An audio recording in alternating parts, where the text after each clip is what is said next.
Just go. Wait,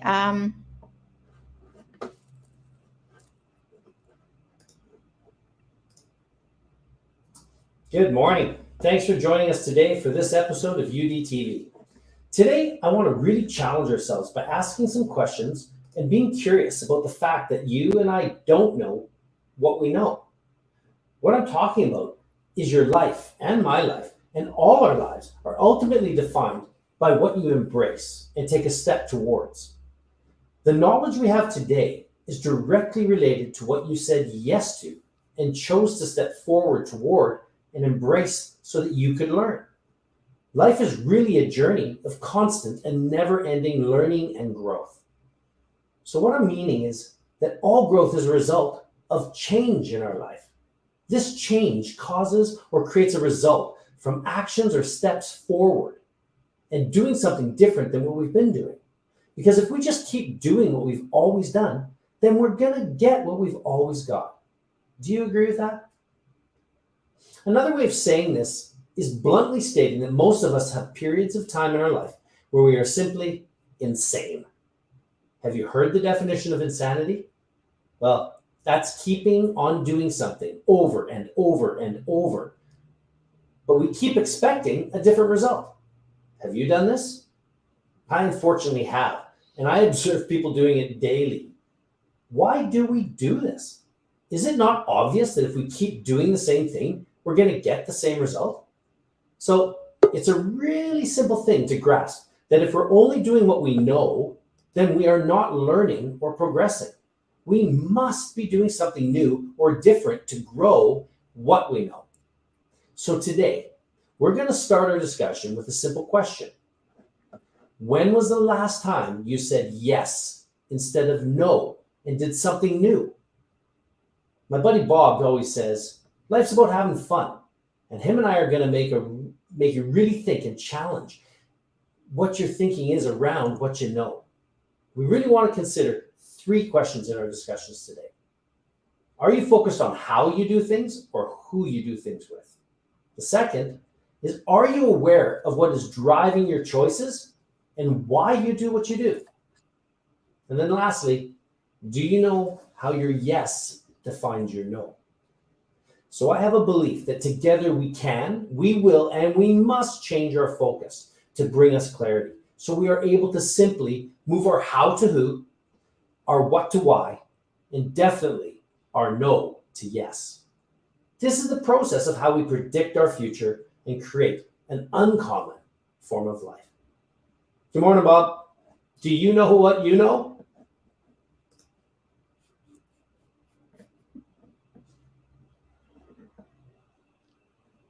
Looks like we're experiencing some technical difficulties. Just bear with us.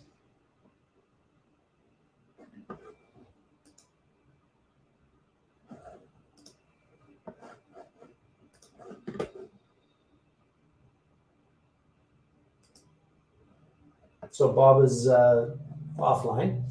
So our discussion today is really around these 3 questions. And the first question that we're going to ask today, right, is something about, are you focused on how you do things or who do you do these things with?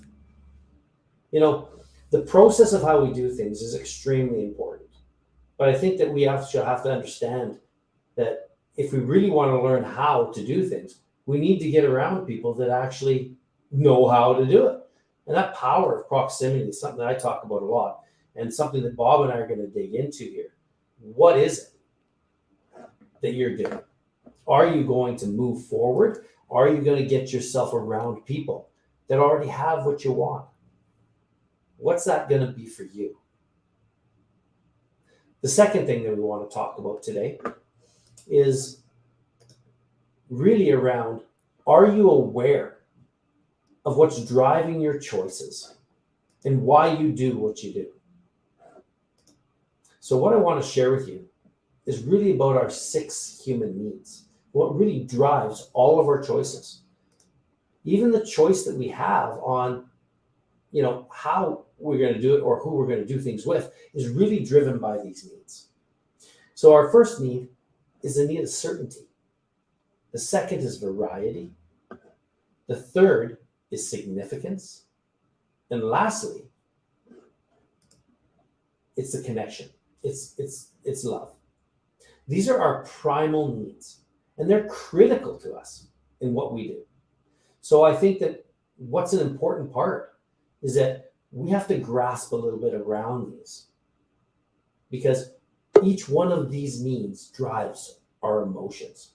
And we have beliefs around things, such as certainty. Another word for that would be control, right? Are you ever in a moment where you're wanting just to control what's going on in life? That's the challenge. So as we talk about these needs, oh, my good friend Bob is here back. Nice. Welcome, Bob. Sorry about that, bud. Internet connection issues. No worries. It's been definitely a morning of technical difficulties. We started late due to some technical difficulties, and then it just happens. It seems to, when it rains, it pours. But ultimately, that's all back to my very first question, right? Is how to do things, or who we do things with, is what really matters. So what do you really think about that, Bob? Are you a how person, or are you a who person? Well, I'm probably a both person, right? But the hows are based on my habits. So let's say I've got some really terrific exercise habits, and I know how to do them. I know how to work out in the gym. I know how to get my heart rate up. I know how to build muscle, etc. I've got that all worked out. So that's excellent. But maybe I'm not so good with certain things. I'm just going off my old habits, which aren't really having a good effect on me, i.e., my eating habits. So perhaps I'm eating lots of fruits with tons of sugar in them, and I think that certain fruits are better than other fruits, but I've got them mixed up. So the how is wrong, right? So Right. unless I connect with the who, a person that really knows what they're talking about when I'm eating fruits or eating carbs or eating proteins, then I might be um, not being as effective as I could be.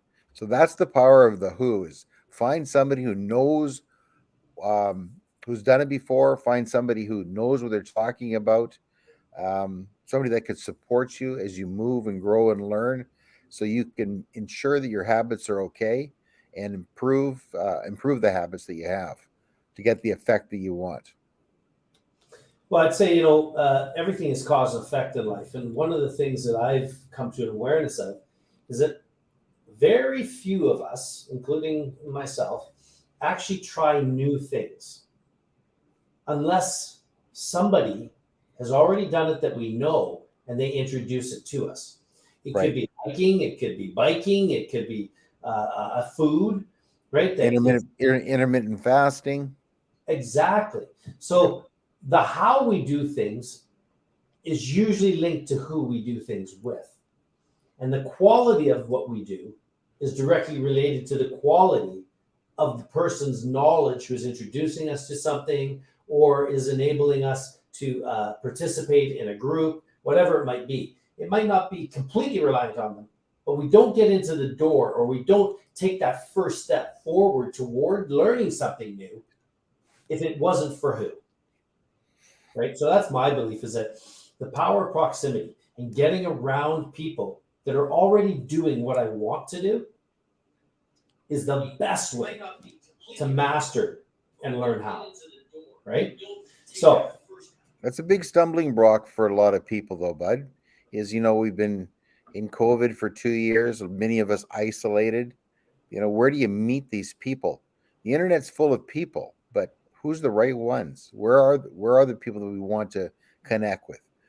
Who? Where do we find these who's?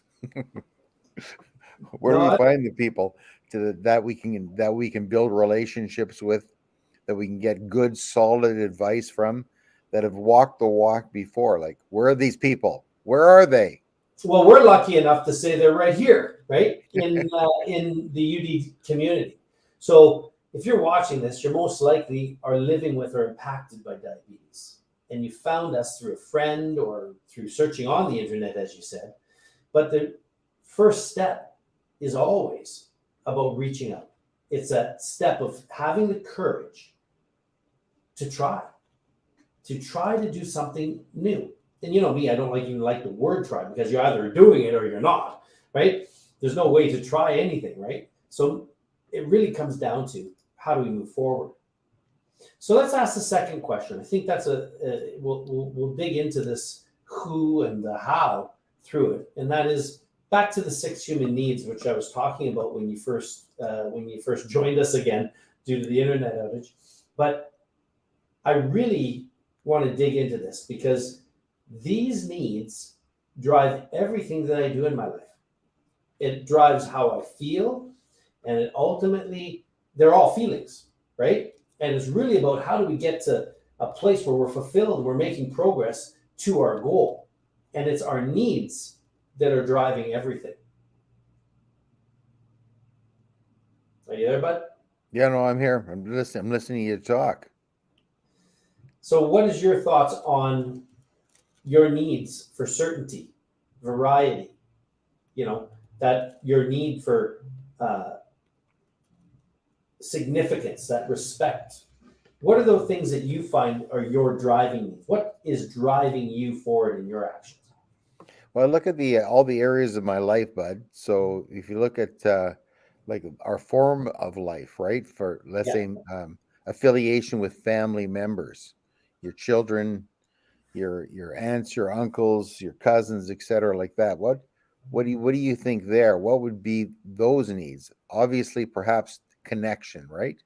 Right. So when you're talking about human beings, you're talking about connecting with others on a on some sort of level. And so it's up to us about what kind of connection we have. Is it intense? Is it deep connection?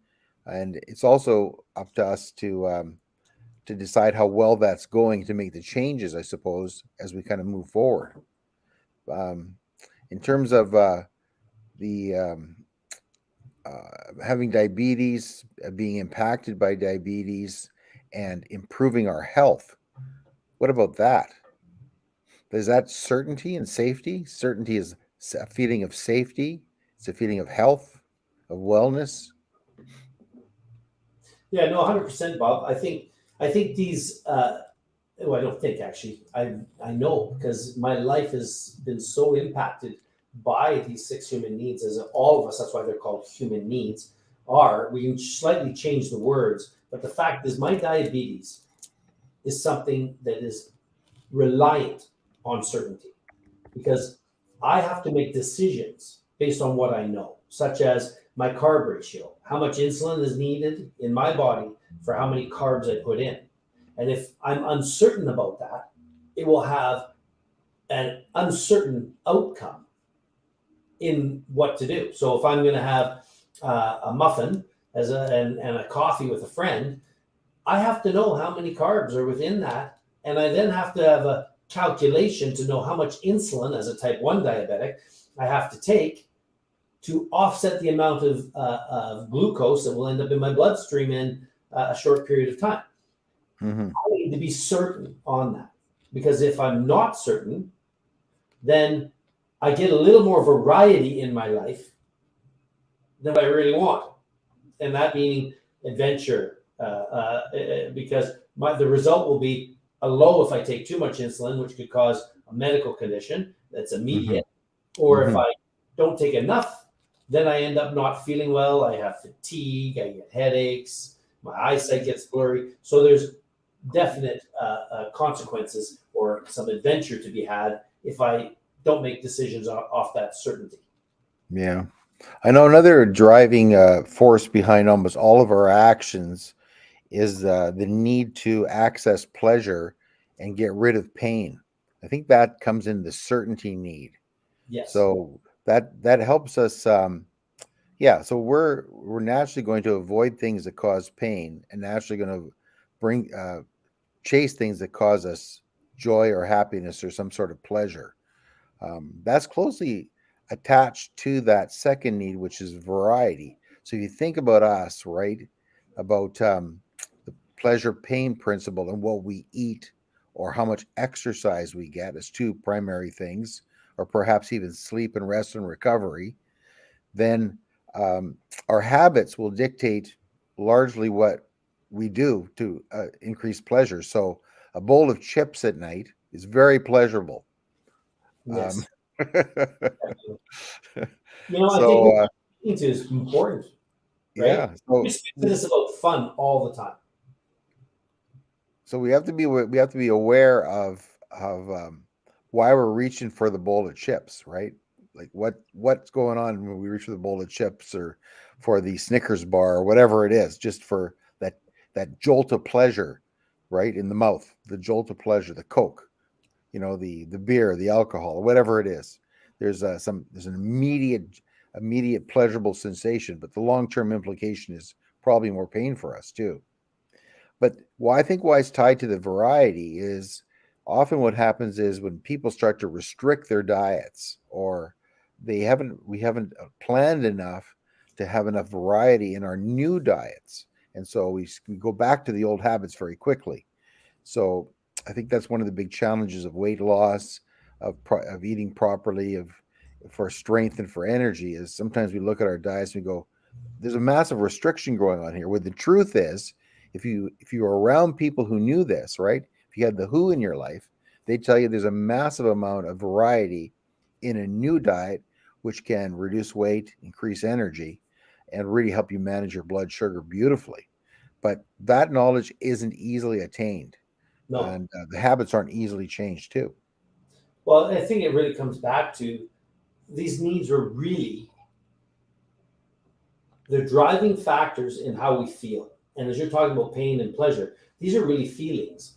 And so our feelings drive our emotion, or our emotion drives our emotion. And it really comes down to, well, why are we doing what we do? As you were just talking about the bowl of chips, it could be the new diet shift as a diabetic. It could be I'm going to start to actually go for a walk and move my body because if I don't use it, right, I'm not burning the calories. Therefore, it's going to store as I put it in, and therefore, I'm going to get weight gain. So I think that I'm trying to basically help them understand that these are feelings, right? A feeling of certainty, a feeling of variety or adventure or fun, that you don't have to eat the same thing every day, right? You can switch it up as long as you've learned the skills on how to count your carbs, how to actually understand, right? How to batch food and group them together properly to help your body synthesize the food properly and get the nutrients that you need, and so that your energy goes up, that your performance is able to grow, right? Mm-hmm. I think the other aspect that we're talking about in these needs is how we feel when we make progress, right? That's significance, and back to who, you and I, when we're in a time of struggle, we've built a relationship that I know I can come to you on a good day or a bad day, right? And that's what really being in community is about, is being around people that are just going to accept us for who we are, that actually understand what we're experiencing, and then we'll just play that significant role in our lives, whether it be an ear, whether it be advice. It doesn't matter. We need a team, right, to achieve anything in our life. Right. One of the needs of variety, which is kind of interesting, is that it's also could be also described as uncertainty. So variety is the ability for a person to look at their lives and calculate and take some risks.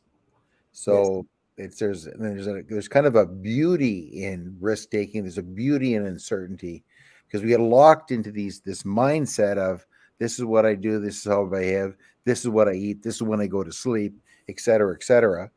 But when we have challenges like diabetes, it's very important for we to take a look at that and maybe embrace uncertainty, embrace a new level of thinking, embrace the concept of meeting new people, or joining new programs, or joining new clubs, or getting involved, right? That's a mindset change. That's a growth change in a human being. But that's one of the realities of variety, is there's an element of uncertainty and risk that people should understand, be excited about. It's very true. So without going and laboring, something that I thought was really important that you said there is that these needs have an impact, as you just said, on what we're doing. But one thing that a lot of people aren't aware of is that the success factor of achieving anything is when we get two or more of these needs being met through those activities, through the actions that we're taking. And quite honestly, when you hit three or more of these needs, you're actually in addiction, at the beginning of addiction. I can use a simple thing such as golf for me, right? When I go golfing, right, I am very certain that I'm going to get some great exercise because I'm walking for 5 to 7 kilometers, right, to do a round of golf. I also get uncertainty or variety because I play with different people and I play at different types of events, tournaments. I play in tournaments, or I'm just out with a friend, my son, whichever. There's variety in that, and we can play different games. We can all kinds of stuff within it. It meets my need, right, for significance, because as I work at it, I get better at it, and as I get better at it, I love to win, no matter what, in the competition. Like when you and I go play, I don't always win, right? But I'm eager to come back and play the next time, right? As we do that, because it's just that camaraderie, and as you improve in things, you feel better. You build a community, right, with people because hey, let's get together next week. That whole thing starts to happen with connection. So it meets all four needs. Me playing golf, right? But it also leads us into what I call the two most important needs, and that's the fulfillment needs of life. See, the four primal needs will be met either constructively or destructively. It doesn't matter. We will get it. And every day it's a different mix, right? So some days my need for certainty, if I'm afraid of something, is very, very high. Other days it's very low and my need for significance might be high. I want some respect. I want whatever makes you feel significant in that area. But think of a child that comes up and wants time with you. They're going, dad, dad, dad, or mom, mom, mom. And then you don't respond. Their need for that connection or significance that they were looking for from you because they did really well at something isn't met. And then 2 minutes later, they're throwing things into the room, slamming the doors, doing different demonstrative things because the need wasn't met in a constructive way. They will get it in another way. Does that make sense, Bob? Yeah, it does. Yeah, it does. And this applies to our diabetes. There's days when I think I've done everything right and my blood sugar goes up. I'm going, what just happened? How did that happen? Right? And then I got to start trying to figure it out. But there's days when that just gets frustrating. And I just go, what the heck? Doesn't matter. You know what I mean? And I go to a bowl of chips, as you said, or I skip my workout, or whatever it might be. And that's what I mean by how things can be. When the very thing I actually need was going out and going for a walk because I've been sitting in my chair all day, and that's that example. I'm going, why have my sugars gone up? And it was just simply put, I've been sedentary. It's not that I ate wrong. It wasn't that I did anything. It says I'm not moving my body. So these primal needs get met, positively or negatively. But the most important thing is the growth and the contribution. And that starts right at the center of who we are in our heart. And are we willing to give ourselves the opportunity to do the things that we want to do, to connect with the people we need, to learn how to do something, and be able to understand what's really driving us forward to achieve these things? Do you have input on that, Bob? You actually use an interesting word there. You use the word want. We want to do something. That's an interesting conversation in itself, because the difference between a want and a need is profound. A need is something that's necessary, right? It's a driver in our lives. But a want is very powerful too. It's largely defined as unnecessary. So, I need to have good health, but I want that bowl of chips. I need to get more exercise, but I want to watch that TV program. So it's an interesting battle in our brains about what to put first and what to do, what actions to take. Do I watch TV? Do I go for a walk? Do I eat something healthy, or do I grab the easiest thing that I can do? Do I plan for my meals, or just say eat what's in the fridge? These are it's an interesting paradigm. Am I doing what I need, or am I doing what I want? I think it's really powerful actually because we've seen in my years of business and other things, more often than not, people won't do what they need, but they will always do what they want. So another thing though is that I learned this in some of my travels with Tony Robbins, and he talks about where does growth and fulfillment and happiness come from. We all just want to be happy. And it comes down to really one word, and that's progress. It's growth. If we're stepping forward, even if there's small steps, and we can turn around and look back and see what we've accomplished and the progress that's been made, there's a feeling inside that this is good. I can keep moving forward. That if we don't feel like we're progressing, then all those other needs start to be impactful, far more impactful in our lives. And what I mean by this is, can you think of a time in your life where you've gone and you've stepped forward and done something generous, given somebody something they needed, or stopped and opened the door for somebody, or yourself, you've just gone and you yourself just decided, you know what, I'm not going to do the bowl of chips. I'm going to do some celery and hummus, or vegetables with hummus instead. How does that impact how you feel about yourself? Well, I think at the end of the day, there's a short-term pleasure, right, of the Snickers bar. Yeah. And there's the long-term pain of the Snickers bar. Well, when you measure your blood sugar, right? When you start to feel the effects. So at the end of the day, that's the decision we make. And it goes back to habits for me on that one, buddy. It's like, why is the Snicker bar in the house anyway? Might be in the emergency kit if I go low, but it shouldn't be in the house where I can easily access it. Should be under lock and key. Perhaps. I actually think that it really comes back to what you just said. And another powerful word was choice, right? And question 3 that we wanted to just touch on today was, do you know how our yeses define our nos? Because what we say yes to also tells us what we're saying no to. So prime example, use the chocolate bar. When we say yes to the chocolate bar, we're saying yes to the yummy taste. We're saying yes to the increased energy that provides for a very short period of time, right? But we're also saying no to how our body is going to respond, in a healthy manner, because you're putting something in that's actually not good for your body.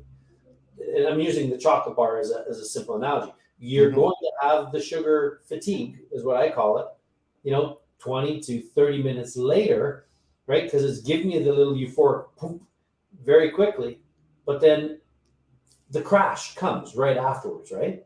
Mm-hmm. And that. So we can apply this to many things in our life. Do you have any examples for yourself where what you said yes to actually was a no to something else? The biggest one for me is the time it takes to plan out a menu for the week. So you plan out your menu for the week. You know what you're going to be eating. That equals a shopping list. So that defines your no. Saying yes to planning your meals defines your no, right? That means no blood sugar issues that week, probably. If you buy the right food, right? If you have your meals planned, if you know what you're going to be eating, your snacks, et cetera, then you're likely defining a lot of your issues that you're going to come up with. Yeah, that A chance favors a prepared mind. And you back to the chocolate bar being in the house. When you make the grocery list and you go, you know what? Here's my morning, here's my noon, here's my night, and my snacks that I want to have. Mm-hmm. If you don't want to have the consequences that go with the chips, with the chocolate, with the cookies, with the beautiful yumminess of the baked goods, the best way to control it is in that meal plan that you just talked about. And you Yeah. fill the fridge and the cupboards with the things that, even if you go, like I do, I look at me, I like to eat, right? But the fact is that I can say I make more choices at night to have nuts or chia pudding versus ice cream, right?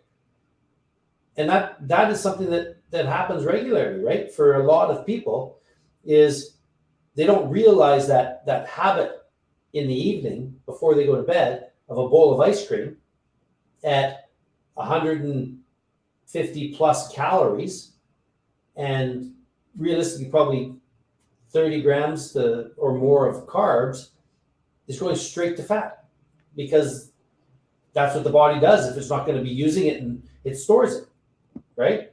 So that yes of your meal plan and having a really yummy chia pudding with a blueberry compo, right? Significant nutritional benefit and being low carb compared to the bowl of Moose Tracks ice cream or whatever. So I just divulged my my kryptonite if it's in the house, right? Because I love ice cream, and that's kind of my choice every week when Susan does our meal plan. It's a choice, and it doesn't mean that we don't have ice cream. I do, Moose Tracks. Well, that's another good thing about the Who is always get somebody else to do your meal plan for you. Well said. Yeah, well said. Brilliant. Right on. Well, you know, today has been a very interesting session.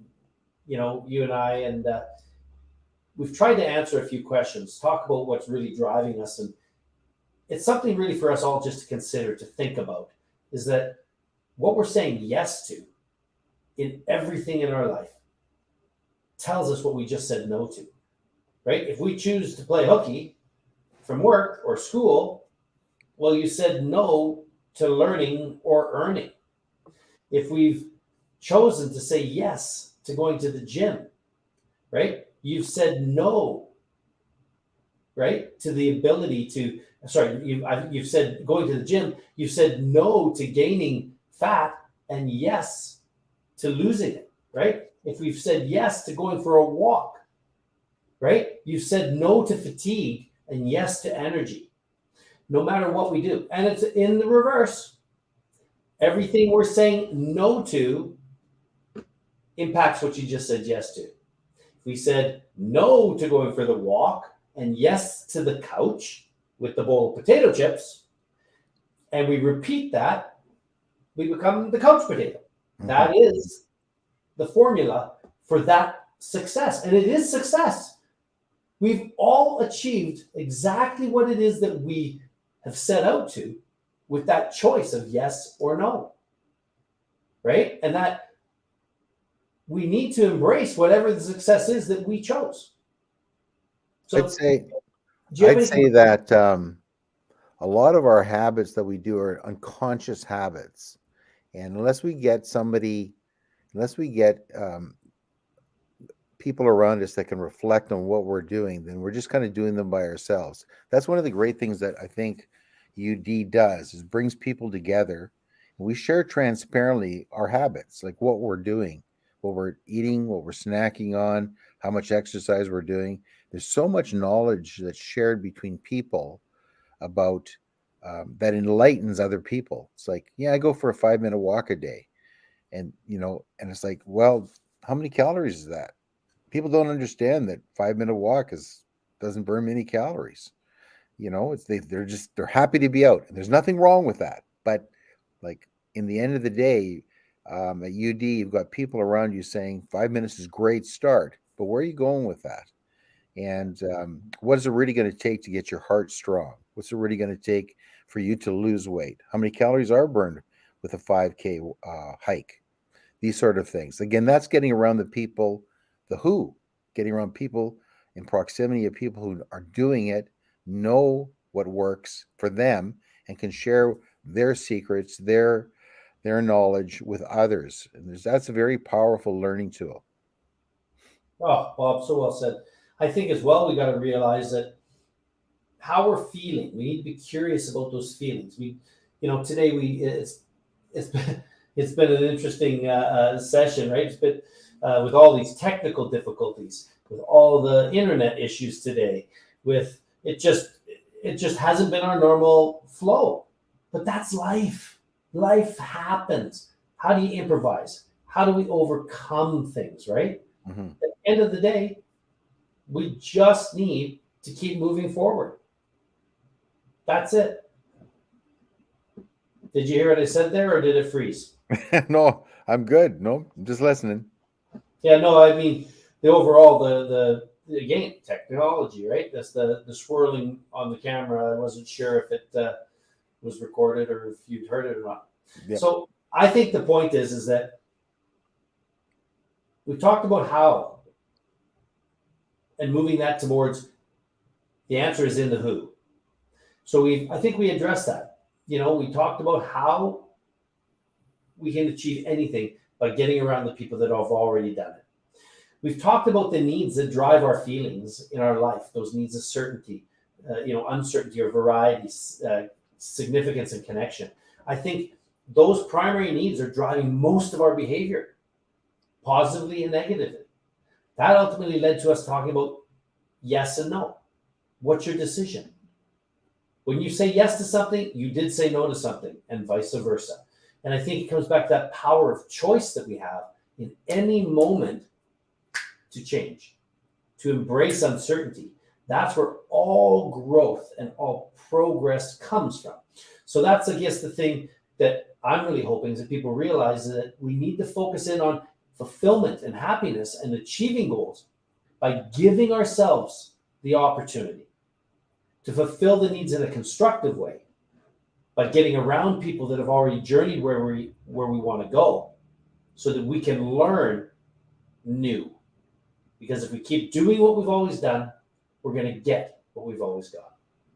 Any closing remarks, Bob?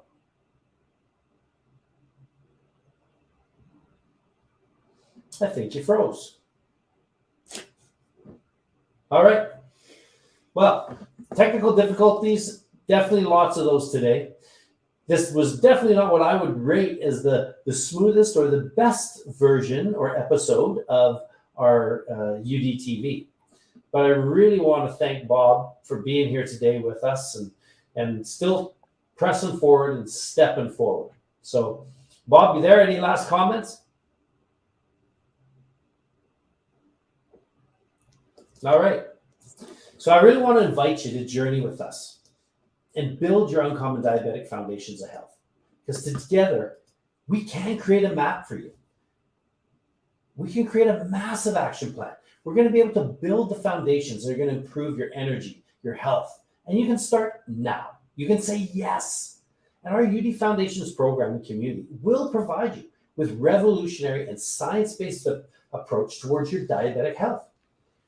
We will help you with the consistency to take those small steps that create big results, lowering your A1C. You're going to lose weight. You're going to gain strength, and you're going to actually get to be able to live your ideal form of life. So click the link below, book a free health strategy session with myself. I just want to thank you for joining us today. And remember, click the subscribe button as well and the bell so you don't miss any episodes of UDTV. Most importantly, remember, you're not alone.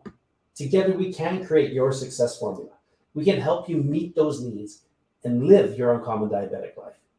And I really look forward to the opportunity of meeting you in your private health strategy session. And until next week, when we won't hopefully have any technical difficulties. Until then, be uncommon.